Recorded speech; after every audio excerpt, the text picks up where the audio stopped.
سیکھیں گے غلطیوں کے نام پولس رسول کا خط، اس کا 5واں باب اور اس کی 16 تا 26 آیت میں سے۔ فوکس ہمارا بدن کے کاموں پر ہوگا، لیکن ہم اس ٹیکسٹ کو دیکھیں گے۔ کلام مقدس میں یوں لکھا ہے، مگر میں یہ کہتا ہوں کہ روح کے موافق چلو تو جسم کی خواہش کو ہرگز پورا نہ کرو گے، کیونکہ جسم روح کے خلاف خواہش کرتا ہے اور روح جسم کے خلاف، اور یہ ایک دوسرے کے مخالف ہے، تاکہ جو تم چاہتے ہو وہ نہ کرو۔ اور اگر تم روح کی ہدایت سے چلتے ہو تو شریعت کے مطابق نہیں رہے۔ اب جسم کے کام تو ظاہر ہیں، یعنی حرام کاری، ناپاکی، شہوت پرستی، بت پرستی، جادوگری، عداوتیں، جھگڑا، حسد، غصہ، تفرقے، جدائیاں، بدعتیں، بغض، نشہ بازی، ناچ رنگ اور ان کی مانند، ان کی بابت تمہیں پہلے سے کہہ دیتا ہوں، جیسا کہ پیشتر جتا چکا ہوں۔ ایسے کام کرنے والے خدا کی بادشاہی کے وارث نہ ہوں گے۔ مگر روح کا پھل محبت، خوشی، اطمینان، تحمل، مہربانی، نیکی، ایمانداری، پھل پرہیزگاری ہے۔ ایسے کاموں کی کوئی شریعت مخالف نہیں۔ اور جو مسیح یسوع کے ہیں انہوں نے جسم کو اس کی رغبتوں اور خواہشوں سمیت صلیب پر کھینچ دیا۔ اگر ہم روح کے سبب سے زندہ ہیں تو روح کے موافق چلنا بھی چاہیے۔ ہم بیجا فخر کر کے نہ ایک دوسرے کو چڑھائیں، نہ ایک دوسرے سے جلیں۔ خدا ان کے پاک کلام کے پڑھے جانے اور سنے جانے پر اس کی برکت ہو اور اسی کے نام کو عزت اور جلال ملے۔ میرے عزیزو، ہمارا جو آج کا زیر بحث عنوان ہے وہ ہے جسم کے کام اور مسیحی، works of the flesh and Christians. یہ ٹیکسٹ میں نے غلطیوں کے خط سے پڑھا ہے، کچھ غلطیوں کہتے ہیں، کچھ غلطیوں کہتے ہیں، اور انگلش تراجم میں ہم دیکھیں تو اس کو ہم گلیشینز بولتے ہیں۔ تو اس کا تھوڑا سا ایک جائزہ، ایک بائبل سروے دیکھتے ہیں ہم سٹارٹنگ میں، کہ یہ کس بارے میں کیوں لکھی گئی، کب لکھی گئی اور کس کے لیے لکھی گئی، اور اس کے بعد آہستہ آہستہ جو ہم نے ٹیکسٹ پڑھا، جو ہم نے کلام مقدس میں سے پڑھا، اس پر آہستہ آہستہ بدن کے کاموں پر ہم جائیں گے اور ان پر غور کریں گے، کیونکہ اگر دیکھا جائے تو یہ لسٹ لمبی ہے اور یہ ایک پوائنٹ جو ہے اس میں سے اگر آپ خدمت کے اندر ہیں تو آپ کو 15 سرمنز اس کے اندر سے نکلتے ہوئے نظر آئے۔ یہ سروے کے مطابق دیکھا جائے تو اس کا آتھر، اس کا مصنف پولس رسول تھا۔ اس کی تھیم ہے کہ نجات فضل کے وسیلہ سے ایمان لانے والوں کے لیے ہے۔ اس کی تاریخ تقریباً 49 عیسوی کے اندر کی ہے۔ یہ خط پولس رسول نے غلطیہ میں رہنے والے مسیحوں کے نام لکھا، اور غلطیہ جو ہے یہ شمالی غلطیہ کے اندر ایشیا کوچک یعنی ایشیا مائنر کے اندر واقع تھا۔ اور پولس نے اس کے اندر کئی جھوٹے استادوں کے بارے میں سنا جو غلطیہ کے نو مرید اور نئے مسیحوں میں یہ تعلیم دیتے تھے کہ موسیٰ کو بھی مانو، یعنی موسوی شریعت کو بھی پورے طور پر مانو، اور اس کے ساتھ یسوع مسیح کو بھی مانو۔ اور ان جھوٹے استادوں کی تعلیم کے مطابق یہ تھا کہ اگر وہ شریعت کے ضابطے پورے کریں گے، شریعت موسوی شریعت کو مانیں گے، اس وقت جا کر وہ نجات پا سکتے ہیں، ادروائز وہ نجات نہیں پا سکتے، یعنی گناہوں سے مخلصی، بیماریوں سے شفا وہ نہیں پا سکتے۔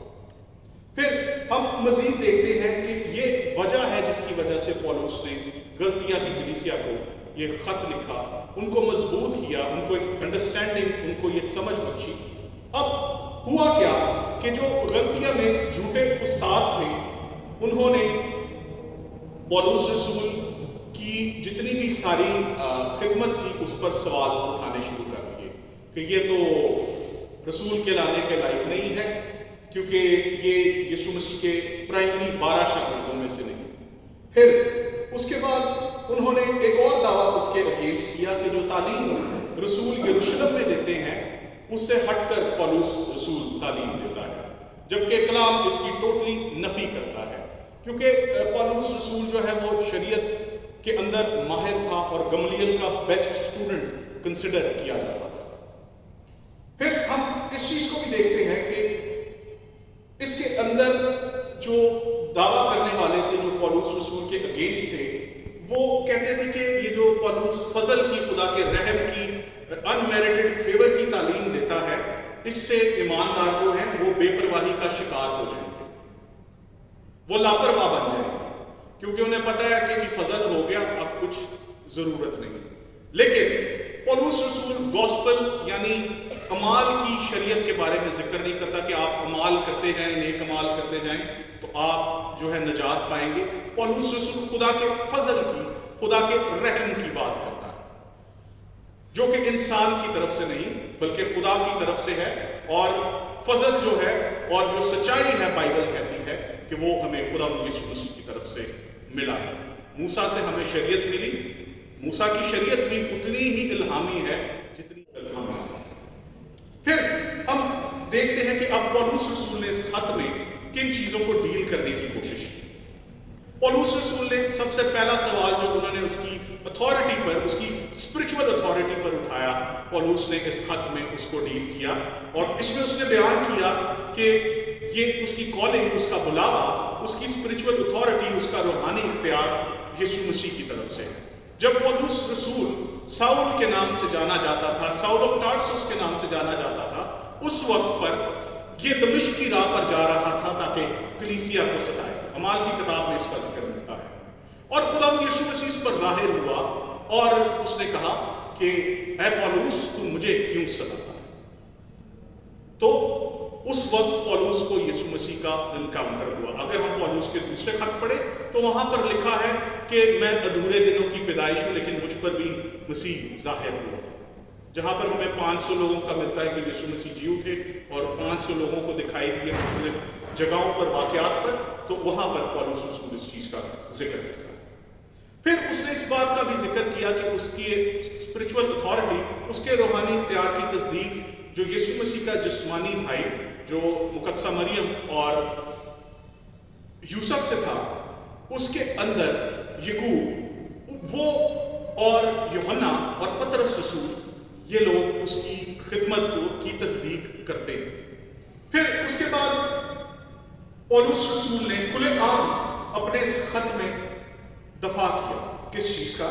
نجات اور آزادی کا، جو خدا کے تحفے ہیں اور فضل کے وسیلہ سے، ایمان سے یسوع مسیح کو قبول کرنے سے پائے اور حاصل کیے جا سکتے۔ پھر آخر کو پولس رسول نے اس بات کی بھی وضاحت کی کہ معافی اور نئی زندگی جو خدا یسوع مسیح دیتے ہیں، وہ اس کی وجہ سے ہم پرانے عہد نامے کے ضابطوں سے آزاد اور رہا ہو جاتے ہیں۔ بے شک ہم پاکستان میں بھی ہیں، ہم تک مشنریز بھی آئے، ہمارے ڈیفرنٹ بیک گراؤنڈز بھی تھے، ہمارے آباء و اجداد نے بھی مسیح کو قبول کیا، بہت ساری ایسی ہسٹوریکل باتیں بھی ہمیں ملتی ہیں اور ہمیں نہیں پتہ، لیکن اس وقت بھی ہم شریعت کے، موسوی شریعت کے متحد نہیں تھے۔ اس کے بعد یہ ذکر ہے، یہ بھی ہمیں مزید ملتا ہے کہ انسان کی گناہ آلودہ اور نافرمان عادات بھی یسوع مسیح پر ایمان لانے کے وسیلہ سے جاتی رہتی ہیں، اور یہ سب کچھ روح القدس یعنی خدا کی روح کے ہدایت سے کی بابت ہوتا ہے۔ اب تھوڑے سے کچھ فیکٹس آپ کو بتانا چاہوں گا جلدی جلدی۔ یہ خط جو ہے وہ نجات کی خوشخبری کا حقیقی دفاع کرتا ہے جو پولس رسول نے لکھا۔ پھر اس کے بعد یہ روح کے پھلوں یعنی فروٹس آف دا اسپرٹ کی گائیڈ ہے، اس میں ابھی ہم نے پڑھا بھی روح کے پھلوں کے بارے میں، اور اس کے بعد یہ پولس رسول کی سوانح حیات یعنی آٹو بایوگرافی بھی ہے۔ پھر مزید ہم دیکھتے ہیں کہ یہ پولس رسول کا واحد خط ہے جس میں اس نے ایک نہیں بلکہ ملٹیپل کلیسیاؤں کو ایڈریس کیا۔ ایک بائبل کومنٹیٹر ہے ڈیکس، وہ کہتا ہے کہ اس کو روم میں لکھا گیا، اور یہ عبرانیوں کے خط کے ساتھ لکھا گیا ہے، اور اس کے کچھ اعداد و شمار بھی آپ سب کے ساتھ شیئر کرتا چلوں۔ یہ بائبل کی 48ویں کتاب ہے، اس کے 6 ابواب ہیں، اس میں 149 ورسز پائی جاتی ہیں، 144 ورسز تاریخ کا حصہ ہے، 3096 الفاظ اس میں موجود ہیں، اور اس میں 4 نبوتیں جو ابھی پوری نہیں وہ موجود ہیں، اور ایک نبوت جو پوری ہو چکی ہے ٹیکسٹ پر، جس پر ہم آج بحث کریں گے۔ اور ہمارا عنوان ہے جسم کے کام اور مسیح اور Christians, the works of the flesh and the Christians۔ So آج ہم ان ساری آیات کو کلام کی روشنی میں اپنا موازنہ کریں گے کہ کہاں پر ریڈ فلیگز ہماری زندگی کے اندر بدن کے کاموں کے پائے جاتے ہیں۔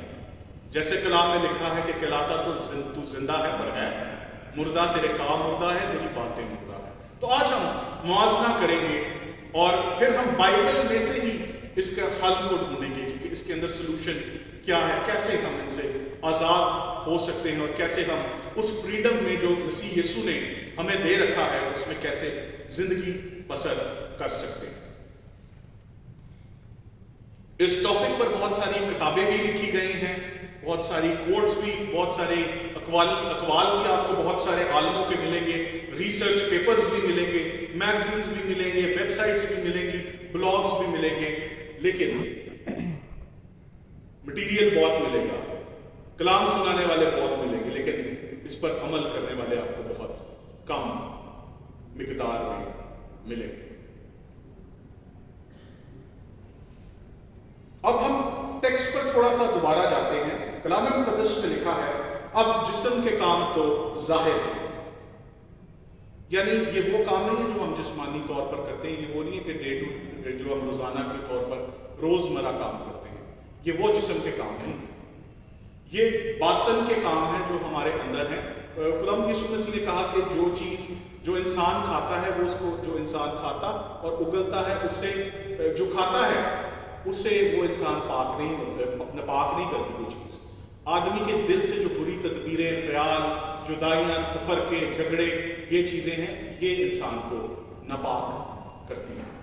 باطنیت، آپ کا باطن، یہ جسم کے کام ہیں جو ہم کہیں نہ کہیں پر کسی نہ کسی طریقے سے ہم ان سے سرزد ہوتے ہیں۔ لکھا ہے اب جسم کے کام تو ظاہر ہے، یعنی حرام کاری، یعنی ازدواج سے ہٹ کر ایسے جنسی ریلیشن رکھنا جس کا بائبل منع کرتی ہے، اور زناکاری بھی اسی زمرے میں آ جاتی ہے، لیکن اس کے اندر عقد کا کوئی تعلق یا بیاہ شادی کا تعلق نہیں ہوتا۔ پھر ذکر ہے ناپاکی کا، انہولینس، انکلینینس کی سٹیٹ۔ یہ بھی انسانی خواہشات، جذبات جب انسان گرو کر رہا ہوتا ہے اس کے ساتھ ساتھ انسان میں پیدا ہوتا ہے، تو یہ انکلینینس جو ذہنی خیال، جو باتیں انسان کے ذہن میں آتی ہیں اس کے بارے میں ذکر کرتا ہے۔ پھر آ جاتا ہے شہوت پرستی، ایسے خیالات، تدبیریں، امیجنیشنز جو مسیح کے خلاف، ہماری روحانی زندگی کے خلاف ہے، یہ اس کا ذکر ہے کہ لسٹفل ڈیزائرز جو انسان کی زندگی میں پیدا ہوتے ہیں وقتاً فوقتاً، یا وہ کوئی اپنی ایج گروپ والوں سے انسپائر ہو جاتا ہے، وہ ایک کلک پر انٹرنیٹ پر فحاش چیزیں دیکھتا ہے، اس میں انسان جو ہے ٹوٹلی طور پر گھس جاتا ہے، اس کا ایڈکٹ ہو جاتا ہے، اس کا عادی ہو جاتا ہے اور اس سے باہر نہیں نکلتا۔ یہ بھی بدن کا کام ہے۔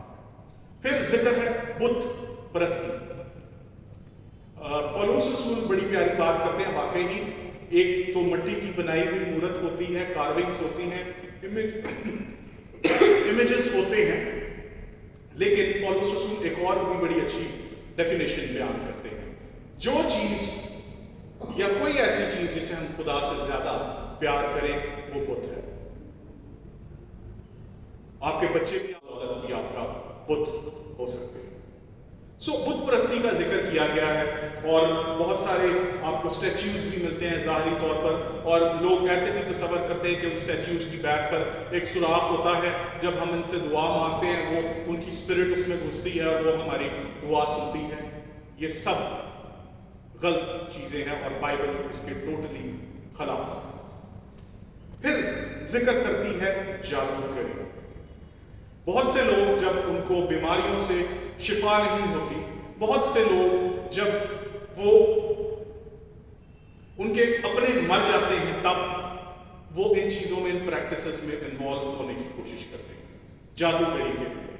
یا کبھی کبھی لوگوں کے ذہن میں خیال آتا ہے کہ پتہ نہیں ہمارے کسی رشتہ دار نے ہم پر جادو کر دیا ہوگا، تو اس لیے بھی لوگ جادوگری کی طرف مائل ہو جاتے ہیں۔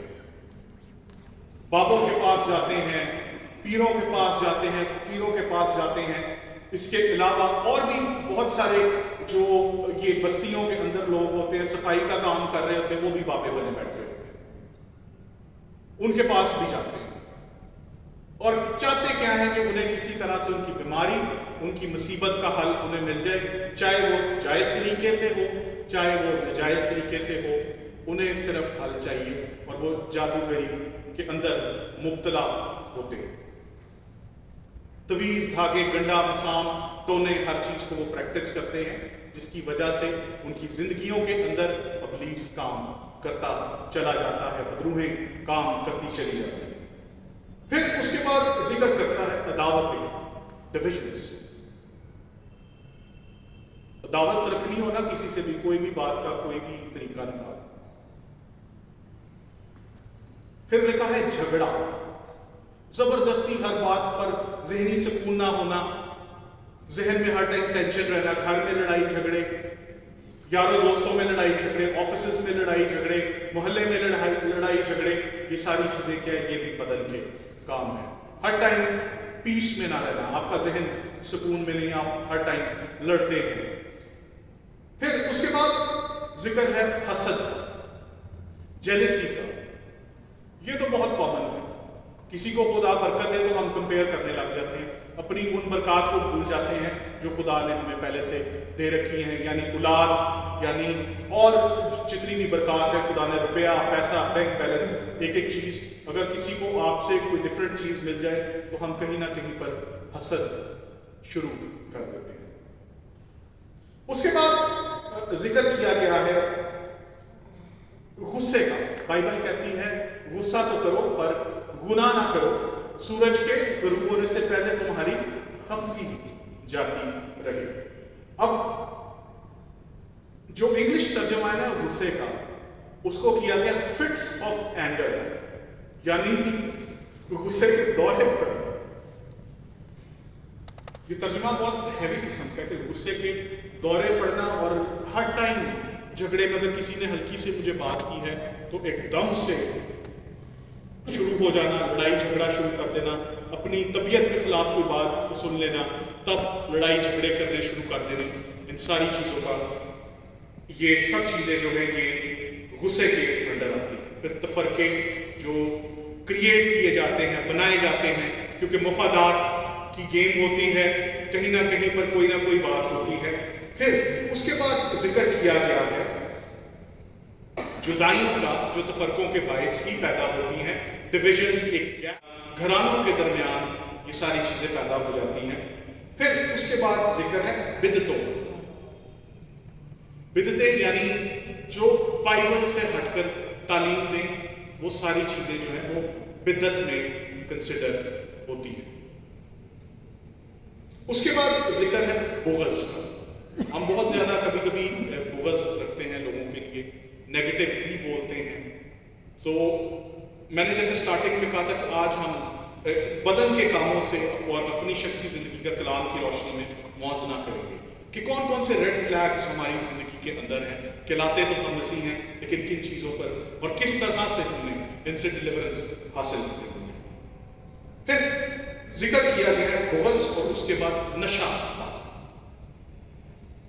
یہ بھی سنڈے کی بات ہے، ہمارے ایک عزیز ہی تھے جو سو گئے۔ میں جج تو نہیں کسی پہ بنتا، نہ کہتا ہوں، لیکن نشے نے بہت سارے خاندانوں کو تباہ و برباد کر کے رکھ دیا ہے۔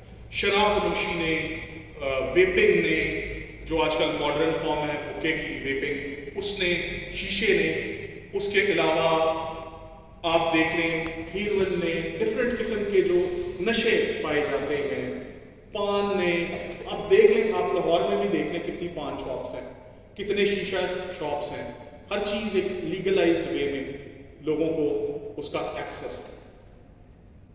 اور ابھی ہم یہ سنڈے کو اپنے عزیز کے اس پر گئے ہیں اور ان کو کسی نے قتل کیا ہے اور ابھی ان کی انویسٹیگیشنز چل رہی ہیں، لیکن وہ خود بھی یہ نشے بازی اور ان چیزوں میں مبتلا تھا۔ میں کسی پہ جج نہیں ہوں، نہ میں خدا ہوں کہ کسی پر کوئی ججمنٹ پاس کروں، لیکن کبھی کبھی ہم اس طرح کرتے ہیں کہ جو خدا کی مرضی ہماری زندگی کے اندر نہیں ہوتی، لیکن یہ ہماری چوائس خدا نے ہمیں دی ہوتی ہے کہ ہم نشوں اور ان چیزوں، ان لتوں کی طرف چلے جائیں، تب ہماری خدا کی مرضی ہماری زندگی کے لیے نہیں رہتی، ہم موت خود چنتے ہیں، ہم ڈیتھ، بیماری، گناہ خود چنتے ہیں، ہم خود وہ اس کا انتخاب کرتے ہیں، اور اس سے فیملیاں، کلیسیاں، گھر تباہ و برباد ہو چکے ہیں نشے کی وجہ سے۔ پھر ذکر ہے ناچ رنگ، یعنی بہت زیادہ آج کل تو یہ کال سینٹرز اور یہ ساری چیزیں بھی ہیں، تو یہ بڑی کامن پریکٹس ہے، پارٹیز کرنا اور ڈسکو پارٹیز پہ جانا، ڈفرینٹ جو بنی ہوئی ہیں سوسائٹیز پاکستان میں، وہاں پر بھی یہ بہت ٹرینڈ ہے، تو یہ چیزیں لوگ عام کرتے ہیں جو پہلے وہ موویز میں دیکھا کرتے تھے اور شرماتے تھے۔ اس کے بعد ہم دیکھتے ہیں ناچ رنگ، اور ان کی مانند، ان کی بابت تمہیں پہلے سے کہہ دیتا ہوں، جیسا کہ پیشتر جتا چکا ہوں، کہ ایسے کام کرنے والے خدا کی بادشاہی کے وارث نہ ہوں گے۔ بائبل بہت بلنٹ ہے اس پر کہ اگر ہم میں بدنی کام پائے جاتے ہیں، اگر ہم مسیح ہیں، یہ اسکرپچرز سب کو اوفینسو بھی لگ رہے ہوں گے، بائبل ایسی ہی ہے، کلام کہتا ہے کہ خدا کا کلام ہتھوڑے کی مانند ہے، جب تک وہ ہمیں چوٹ نہیں لگائے گا، ہمیں اس کی کنوکشن کہاں سے آئے گی کہ ہم نے گناہ کیا ہے، ہمیں نجات دہندہ کی ضرورت ہے، ہمیں کبھی اس چیز کا احساس نہیں ہوگا۔ حقیقتاً یہ اوفینسو اسکرپچرز ہیں، لیکن اس کے ریزلٹس جب ہم اس کی انڈرسٹینڈنگ اپنی زندگی میں لے لیتے ہیں، ہمیں سمجھ آ جاتی ہے، ہم اس کا بھید ہم پر کھل جاتا ہے، تب ہمیں ان کاموں کا جب پتہ لگ جاتا ہے، تب ہم اس میں سے نکلنے کی کوشش کرتے ہیں، سم ٹائمز دعا بھی کرتے ہیں، روتے رہ جاتے ہیں۔ تو اس کا سلوشن بھی ابھی ہم اس کا بھی ذکر کریں گے آگے چل کر، اور آپ کو بتاتا چلوں کہ پولس رسول نے اس لسٹ کا، جس طرح ابھی ہم نے پڑھا لکھا کہ جیسا کہ پیشتر جتا چکا ہوں، تو ایک لسٹ اس نے پہلا کرنتیوں اس کا 6واں باب اور اس کی 9 تا 10 آیت میں بھی بیان کی ہے، آپ کے سامنے پڑھنا چاہوں گا۔ کیا تم نہیں جانتے کہ بدکار خدا کی بادشاہی کے وارث نہ ہوں گے؟ خدا کی بادشاہی کے لیے گریک ورڈ بسیلین یوز ہوا ہے، اور اس کا مطلب ہے ایکسپینشن، بڑھنا، بڑھاوا، اور اس کے علاوہ فریب نہ کھاؤ، نہ حرام کار خدا کی بادشاہی کے وارث ہوں گے، یعنی ایڈلٹرس، نہ بت پرست یعنی آئیڈولیٹرس بھی، ایڈولٹری کرنے والے بھی، پھر ذکر کرتا ہے نہ زناکار یعنی فورنیکیٹرس، یعنی جو جن کا عقد بھی نہیں ہوا، جن کی شادی بھی نہیں ہوئی، وہ جنسی ریلیشنز میں مبتلا ہو، ان کو زناکار کہا گیا ہے، نہ عیاش، نہ لونڈے باز، بائبل کلیئرلی کہہ رہی ہے، اٹس بلنٹ، یہ وہ ٹاپکس ہیں جن پر پہلے چرچ نہیں بولا، اور آج ضرورت ہے کہ ہم ان ٹاپکس پر بات کریں، بولیں، تاکہ یہ جو بندھن، یہ جوئے جو ہمارے گھروں میں، کلیسیاؤں میں، خاندانوں میں پائے جاتے ہیں، وہ ہماری زندگی سے باہر جائیں۔ پھر اس کے بعد ذکر ہے نہ چور، نہ لالچی، نہ شرابی، نہ گالیاں بکنے والے، نہ ظالم، اور بعض تم میں ایسے ہی تھے، مگر تم خداوند یسوع مسیح کے نام سے اور ہمارے خدا کے روح کے وسیلہ سے کھل گئے اور پاک ہوئے اور راست باز بھی ٹھہرے۔ یہ بدنی کام کہیں نہ کہیں پر بے شک ہم کنفیس کرتے ہیں، ہم قبول کر لیتے ہیں یسوع مسیح کو، ہمارے باپ دادا نے کیونکہ وہ ڈفرینٹ بیک گراؤنڈ سے آئے، یسوع کو قبول کیا، لیکن کہیں نہ کہیں پر وہ جو عہد انہوں نے باندھا تھا، ہم نے اپنا عہد تو مسیح کے ساتھ باندھ دیا، لیکن وہ عہد جو انہوں نے باندھا تھا اس کو ہم نے نہیں توڑا، اور اس عہد کو نہ توڑ کی وجہ سے یہ چیزیں اگر ایک جنریشن میں ریپیٹ نہیں ہوتی تو تیسری جنریشن میں جا کر دوبارہ ریپیٹ ہونی شروع ہو جاتی ہے. سو اس کا حل اور اس کی ساری ٹیچنگ ہمیں پرانے عہد نامے میں بھی ملتی ہے. پولس رسول زبردست بائبل کا ایکسپوزیٹر ہے. اس جیسا کوئی ایکسپوزیٹر، بہت بڑے بڑے نام ضرور پیدا ہوئے ہیں لیکن پولس جیسا بائبل ایکسپوزیٹر کوئی نہیں ہے. بائبل کو ایکسپوز کرنے والا، اس کی ایک چیز کو کھولنے والا. سو اگر ہم 10 حکموں کو بھی دیکھیں تو وہاں پر چوری، زناکاری، ایک ایک چیز کا آپ کو ذکر ملے گا. ہم پہاڑی باز کی طرف جائیں جو یسوع مسیح پہاڑ پر چڑھ گیا، اس نے متی کی انجیل اس کے 5واں باب، 6واں باب، 7واں باب اس کو پڑھیں تو وہاں پر بھی پہاڑی باز میں کہا گیا کہ تم سے یہ کہا گیا تھا، میں تم سے یہ کہتا. یسوع مسیح نے ڈفرنٹ ٹیچنگ نہیں دی. یسوع مسیح نے اگر ہم مسیح شریعت کی بات کریں تو وہ موسوی شریعت سے زیادہ ڈیفیکلٹ ہے. مسیح شریعت کیا کہتی ہے کہ اگر تم نے دیکھا تو تم نے گناہ کر لیا. پھر ہم نے یہ پوری لسٹ ان 15 کاموں کی، بدن کے کاموں کی دیکھی اور پھر 11 بدن کے کاموں کی دیکھی. اب سوال یہ ہے کہ یہ آیات کیا بیان کرتی ہے؟ یہ آیات جو ہے نا یہ آئینہ ہے. یہ ہمیں ہماری فالن نیچر، ہماری گری ہوئی انسانیت، اس کی تصویر ہمیں بیان کرتی ہے. صرف اسکرپچرز ہیں. ہر کوئی اوفینڈ ہو سکتا ہے، ناراض ہو سکتا ہے، لیکن یہ بائبل کی تعلیم ہے. اس کے بعد روزانہ کی بنیاد پر یہ آیات جو ہیں ہمیں اس بات کا اشارہ کرتی ہیں کہ ہمیں نجات دہندہ کی ضرورت ہے جو ہمارے باطن کے کاموں سے، ظاہری کاموں سے، ہر طرح سے ہمیں آزاد رکھ سکے. اور ہم نے اس بات کو بھی ڈسکس کیا کہ ان سارے کاموں نے ہمارے خاندانوں کو، کلیسیاؤں کو، گھروں کو، رشتہ داروں کو ہم کسی نہ کسی طریقے سے تباہ و برباد کیا ہے. ہم سب اپنے رشتوں میں ٹوٹ پھوٹ کا شکار ہیں ان کاموں کے باعث. ہماری اپنی مرضیاں ہیں، ہمارے اپنے ایجنڈاز ہیں. اور پھر اس کے بعد ہم یہ بھی دیکھتے ہیں کہ یہ سارا ہولڈ ابلیس کا ہمارے اوپر ان کاموں کے باعث ہم نے ایسی چوائسز کر رکھی ہیں کہ ابلیس ہم پر اس طرح کے اٹیکس کر سکے. اور پھر ہمیں، جیسے ہم ینگ ہوتے ہیں نا تو ہمیں سنانا لوگوں کو زیادہ پسند ہوتا ہے، ہم سنتے کم ہیں. یہ ایک ہماری نیچر ہے. اور سب اپنی اپنی راہ پر چلتے ہیں. یہ بھی سارے بدنی کاموں کا ہمیں ذکر بائبل میں ملتا ہے. اب چلتے ہیں ہم سلوشن کی، کیونکہ ہمیں ایز اے مسیحی ان کاموں سے کمپرومائز نہیں کرنا. کمپرومائز کا مطلب ہے کہ جس طرح یار چل رہا ہے چلتے جائیں. لیکن پتا بائبل ہی کہتی ہے کہ اس نے فرشتے کی اس ٹائم تک جان نہیں چھوڑی جب تک فرشتے نے اس کو برکت نہیں دی. ہمیں ایمان میں ڈھیٹ ہونے کی ضرورت ہے. ایمان میں ڈھیٹ ہونے، ایک وہ ڈھیٹ ہوتے ہیں جو بات نہیں سنتے. ہمیں ایمان میں ڈھیٹ ہونے کی ضرورت ہے کہ خدا اگر تو یہ کام نہیں کرے گا میں تیرے حضور سے نہیں ہٹوں گا، نہیں ہلوں گا. جب تک مجھے میرا میریکل، مجھے میرا بریک تھرو نہیں ملتا، میں تیرے حضور سے نہیں جاؤں، نہیں ہلوں گا. پھر اس کے بعد ہمیں اسپرچول سپورٹ کی بھی کبھی کبھی ضرورت پڑتی ہے. روحانی بپتا بھی بڑی ضروری ہے. اور اس کے لیے آپ کے جو چرچ پاسٹر ہیں ان کے ساتھ آپ کا ریلیشن ہونا بہت ضروری ہے تاکہ وہ آپ کے لیے دعا کر سکیں. اور اس کے ساتھ آپ کی کلیسیا کا جو پریئر گروپ ہے اس کا عمل دخل بھی بہت لازمی ہے. کیونکہ سم ٹائمز آپ کوشش اور اپنا زور، اپنی قوت میں سب کچھ کر رہے ہوتے ہیں لیکن آپ کو اس کا ان ایڈکشن سے، ان بدنی کاموں سے آپ کو آزادی نہیں مل رہی. آپ کو جب پریئر سپورٹ ملتی ہے، وہ جب آپ کو دعا میں خدا ان کے حضور اٹھاتے